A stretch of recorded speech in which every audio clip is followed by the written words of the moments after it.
Hello friends, welcome to sunrise life style. എല്ലാവർക്കും സുഖമാണല്ലോ. ഞാനിന്ന് പ്രോൺസ് റോസ്റ്റാണ് ചെയ്യാൻ പോണത്, അതായത് കൊഞ്ച് റോസ്റ്റ്. അതിന് വേണ്ടിയിട്ടുള്ള ഇൻഗ്രീഡിയൻസ് എന്താണെന്ന് കാണാം. ഞാൻ 1/4 കിലോ കൊഞ്ചാണ്, അതായത് ഇത്രയ്ക്ക് വലിയ ഒരു കൊഞ്ചാണ് എടുത്തിരിക്കുന്നത്. അത് 1/4 കിലോ എടുത്തിട്ടുണ്ട്. പിന്നീട് വഴറ്റാനായി സവാള,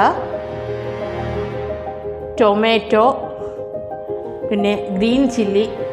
സവാള 2 എടുത്തിരിക്കുന്നു, ടൊമാറ്റോ ചെറുതായി കൊണ്ട് 3 എടുത്തിരിക്കുന്നു, ഗ്രീൻ ചില്ലി ഒരു 4 എടുത്തിരിക്കുന്നു. പിന്നെ ആദ്യം നമ്മൾ എണ്ണ ഒഴിച്ചിട്ട് ഇടാനായിട്ട് പട്ട, ഗ്രാമ്പ്, ഏലക്ക, പിന്നെ പെരുംജീരകം എടുത്തിട്ടുണ്ട്. പിന്നെ ജിഞ്ചർ ഗാർലിക് പേസ്റ്റ് എടുത്തിട്ടുണ്ട്. പിന്നെ മുളക് പൊടി 1 ടേബിൾ സ്പൂൺ, മല്ലിപ്പൊടി 2 ടീസ്പൂൺ, പെരുംജീരകപ്പൊടി 1 ടീസ്പൂൺ, മഞ്ഞൾപ്പൊടി 1 ടീസ്പൂൺ, ഗരം മസാല 1 ടീസ്പൂൺ, ആവശ്യത്തിനുള്ള ഉപ്പ്, പിന്നെ കറിവേപ്പില, പിന്നെ ശകലം വിനീഗർ. ഇനി നമ്മൾ എങ്ങനെ ചെയ്യുന്നെന്നുള്ളത് ഒന്ന് കാണാം. ഞാൻ ഒരു കടായി അടുപ്പ് വച്ചിട്ടുണ്ട്. അതിൽ നല്ല വെളിച്ചെണ്ണയാണ് ഞാൻ ഒഴിച്ചു കൊടുക്കുന്നത്. നമുക്കിത് വെളിച്ചെണ്ണ കുറച്ചിരി ആവശ്യമുണ്ട്, കാരണം കുറച്ച് നല്ല ചൂടാകുന്നവരെ നമ്മൾ നോക്കി നിൽക്കാം. എണ്ണ ചൂടായി കഴിഞ്ഞു. നമുക്ക് അതിലേക്ക് ആദ്യം പട്ട, ഗ്രാമ്പ്, ഏലക്ക, പിന്നെ പെരുംജീരകം, ഇത് ഇത്രയും ആദ്യം ഇടുക. നമ്മൾ ആദ്യം കടുകിടില്ല, അതിന് പകരമായിട്ട് ഇതിടുക. ലൈറ്റായിട്ടൊന്ന് വഴറ്റി കൊടുക്കുക. ഇതിലേക്ക് ഞാൻ സവാള ഇട്ട് കൊടുക്കുകയാണ്. സവാള ഇട്ട് കൊടുത്തിട്ട് കൂടെ ഉപ്പും കൂടെ ചേർത്ത് നമുക്കിട്ട് നല്ല ബ്രൗൺ നിറമാകുന്നവരെ വഴറ്റി കൊടുക്കുക. എപ്പോഴും ലോ ഫ്ലെയിമിൽ വെച്ചാൽ മതി. ലോ ഫ്ലെയിമിൽ വയ്ക്കുമ്പോൾ തന്നെ അത് അല്ലെങ്കിൽ കരിഞ്ഞു പോകാനുള്ള സാധ്യതയുണ്ട്. ബ്രൗൺ കളറാകുന്നതുവരെ വഴറ്റിയെടുക്കുക. ഇത് ബ്രൗൺ ആയതുകൊണ്ട് ജിഞ്ചർ ഗാർലിക് പേസ്റ്റാണ് ഇട്ടിരിക്കുന്നത്. അത് ഒരു പച്ച മണം മാറുന്നതുവരെ നമ്മൾ നന്നായിട്ട് വഴറ്റി കൊടുക്കണം. അതൊരു തനിച്ചൊരു സ്മെല്ല് വരും. ആ ബ്രൗണും ആ പച്ച നിറം മാറിയ ഉടനെ തനിച്ചൊരു നല്ലൊരു സ്മെല്ല് വരും. അത് വരുന്നവരെ വഴറ്റി കൊടുക്കുക. ഇത് പച്ച മണം മാറിയിട്ടുണ്ട്. ഇപ്പോൾ അതിന് അടുത്തത് നമ്മൾ ടൊമാറ്റോ ഇടുന്നു. ടൊമാറ്റോ കുറച്ച് നല്ല വെന്ത് ഉടയുന്നത് വരെ വേഗം. ഗ്രീൻ ചില്ലി ഇട്ട് കൊടുക്കുകയാണ്. അത് കുറച്ച് ഇച്ചിരി വഴരണം. അത് കറിവേപ്പില ഞാൻ ഇട്ട് കൊടുക്കുകയാണ്. കറിവേപ്പില ഇട്ടിട്ട് കൈയോടെ നമുക്ക് മസാലകൾ ഓരോന്നായിട്ട് നമുക്ക് ഇട്ട് കൊടുക്കാം. മുളക് പൊടി,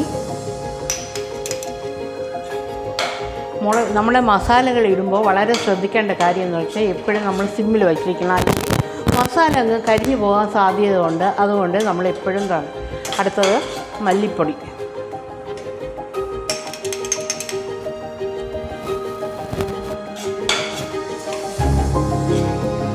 അത് കഴിഞ്ഞിട്ട് മഞ്ഞൾപ്പൊടി,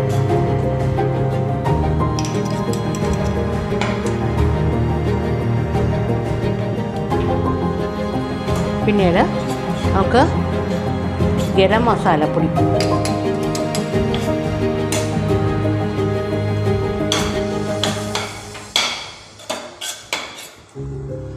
പിന്നീട് പെരുംജീരകപ്പൊടി. ഇത്രയും ഇട്ട് കുറച്ച് നേരം നമ്മൾ ആ പച്ച മണം മാറാൻ വേണ്ടിയിട്ട് ഇച്ചിരി നേരം നമ്മൾ വഴറ്റി കൊടുക്കുക. ശകലം വിനീഗർ പുളിക്ക് വേണ്ടിയാണ് കേട്ടോ. അത് ഇട്ട് കൊടുത്തിട്ട് കൈയോടെ നമുക്ക് ഇതിൻ്റെ കൂടെ പ്രോൺസ് ഇട്ട് കൊടുക്കാം.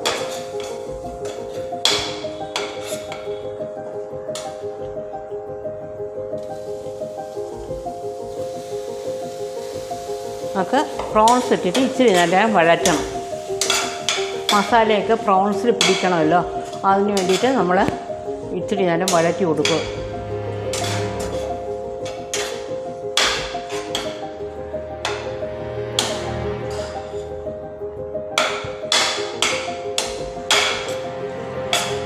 ആവശ്യത്തിനുള്ള വെള്ളം ഒഴിച്ചു കൊടുത്ത് കുറച്ച് നേരം വേഗം വയ്ക്കണം.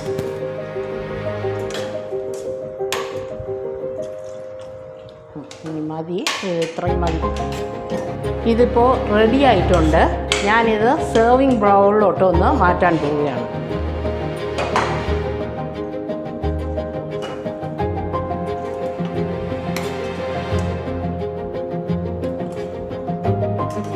റെഡി ആയിട്ടുണ്ട്. നല്ല മണം കൂടെയാണ് ഇരിക്കുന്നത്. അതുകൊണ്ട് നിങ്ങൾ എല്ലാവരും ഉറപ്പായിട്ട് ഇതിനെ ചെയ്ത് നോക്കുക. ചെയ്ത് നോക്കിയിട്ട് നിങ്ങളുടെ അഭിപ്രായങ്ങളും നിർദ്ദേശങ്ങളും കമൻറ്റ് ബോക്സിൽ എഴുതുക. ഇട്ടിട്ട് ഉറപ്പായിട്ട് നിങ്ങൾ എല്ലാവരും ചെയ്തുകൊണ്ട്. Thanks for watching. നിങ്ങൾക്ക് ഇത് ഇഷ്ടപ്പെട്ടിട്ടുണ്ടെങ്കിൽ ലൈക്ക് ചെയ്യുക, ഷെയർ ചെയ്യുക, സബ്സ്ക്രൈബ് ചെയ്യുക.